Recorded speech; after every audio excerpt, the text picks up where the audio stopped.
Jay Clark for Renthal. In this video, we're going to show you how to install grips, which might sound pretty simple. So it's not too difficult, but Renthal's kind of known for grips. Lots of choices of grips. We're just going to talk a little bit about some techniques here and installing those. Today, we're going to install a set of Kevlar dual compound grips. Very good grip. Lots of choices here. So we're going to show you how to install those. On this Honda, we're going to remove the stock grips. It's not too difficult in these Hondas to get them off. We'll show how to do that and give you some tips there. If you have a Suzuki, Kawasaki, some bikes, the stock grip on the right side on the throttle tube is kind of, we call it vulcanized. It's stuck on here. Here you can see we've cut one away, tried to cut it. You simply can't get them off. And you can try to grind them and so forth, but kind of sketchy and doesn't really work too well. So your options are running a throttle tube. You got Motion Pro makes plastic ones. You got Works Connection makes a nice billet one. Those are some of your options on those bikes that you don't have a choice, and so that way you can change grips regularly, much easier. So we're going to show how to install some Kevlar dual compound grips. Okay, so we're going to start by removing the grips, and in this case you can cut off grips if you like, if the grips are really tight. If you're not planning on using them, they're ruined. In this case, these grips are still, they're not too hard to get off, so we just pry a screwdriver underneath, put a little contact cleaner, squirt. Little air can help. We've squirted a little air in there. So compressed air if you had a compressor. And then you just start twisting. If it doesn't come off real easily, you can squirt in some more contact cleaner. Or you just start twisting it. And once you get it twisted, you just pull and it comes right off.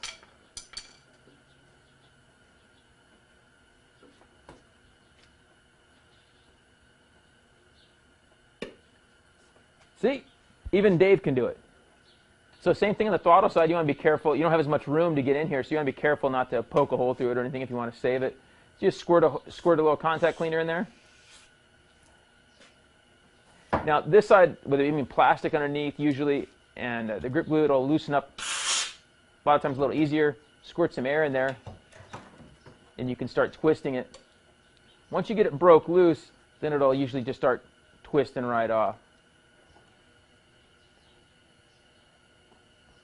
And you can see the old excess glue there that we'll want to clean up.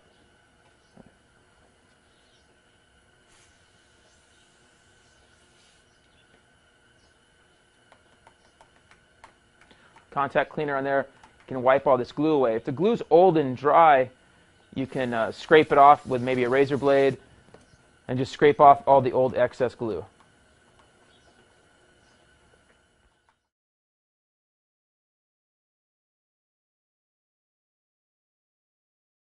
So now we're going to clean off, same thing on the other side. Want to clean it off. On this side, if you've had a couple grips, a grip or two installed, you sometimes can have a lot of excess glue. Want to try to get it all off as best we can before we get started installing our new grips.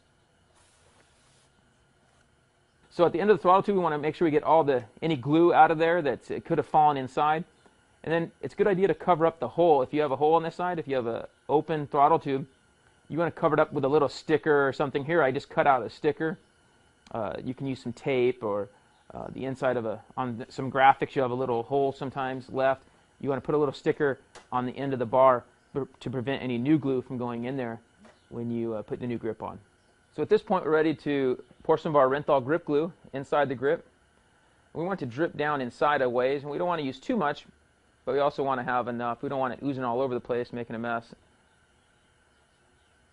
So as it kind of runs down, we can kind of squeeze the grip and get it worked in to where it's kind of evenly dispersed throughout the grip. We can feel it getting down all the way to the bottom of the grip, so it's even. And as we put it on the bike, we're going to install it on the bar, and we're going to hold up the grip. We want it to get a little tacky, so we let it sit for just a minute or so and get a little tacky, and we slide it on to the bar end. So at this point, we're ready to install. It's a good idea just to hold up, lets all the air out of the bar as you go. And this is going to be the kind of tough part. You're kind of pushing and pulling up on the thing, on the grip. As we get it all the way on, now we can start to turn the grip, spin it around. We got it evenly dispersed and we're in the correct position. So at this point we got the half waffle underneath, so our hand's in a correct position with this grip.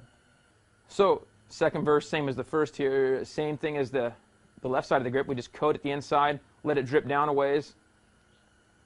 You can poke a hole in the end of the grip if you like, if you're fighting, getting all the air out. In this case, we're just working it in, and we hold the grip up to make sure we get all the air out of the grip as we install it. At this point, we slide the grip on, and then we're going to lift up on it to make sure that the air stays out as we push it on.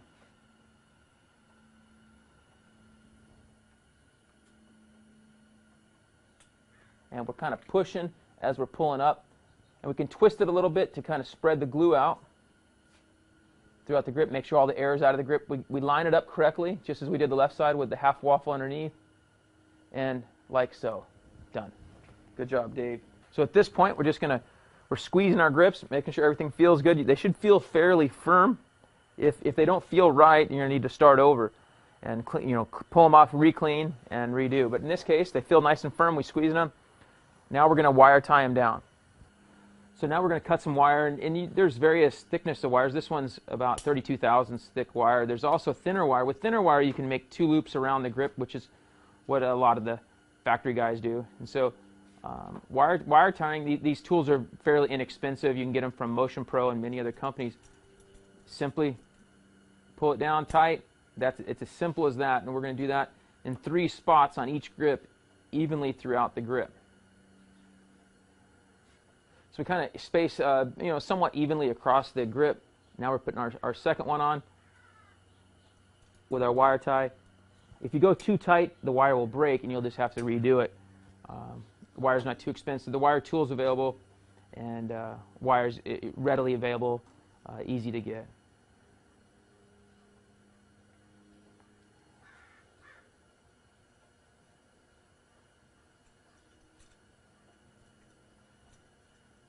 So right now we're going to cut the excess wire off, and we want to leave just a little stub, about that long. We're going to do that in 3 spots all the way across. Now it's very important that you get these wires tucked well into the grip. The grip is thick enough where you can push it into the grip to where it's kind of embedded in there. So you want to push it up as well as you can so it won't snag your hand, obviously, or your grip at all.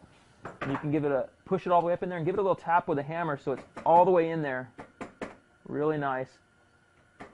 And then put your hand on there to feel, your bare hand, and make sure to feel that you don't feel anything at all sticking, protruding.